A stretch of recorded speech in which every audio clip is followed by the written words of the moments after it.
Welcome to Penrose Learning, where we make understanding easy. You start by powering the dock and updating firmware. This avoids compatibility problems later. Once the dock is plugged into AC and the USB-C cable is ready, connect to the laptop's USB-C port that supports DisplayPort and power delivery. Make sure laptop battery level is sufficient before heavy updates. If you have an external monitor, plug it into the dock now so the host can enumerate displays. These initial steps ensure the dock and system negotiate video, data, and charging correctly.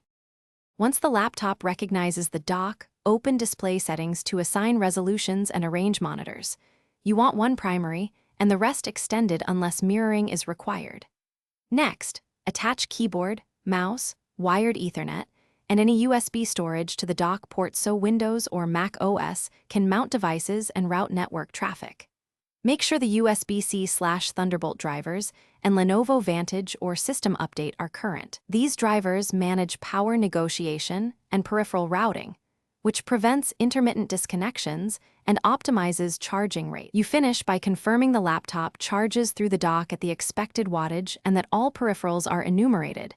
Check Ethernet speed and file transfer rates. If a display is blank, reseat the power, USB-C, and display cables, then power cycle the dock. Sometimes a firmware reset clears handshake errors.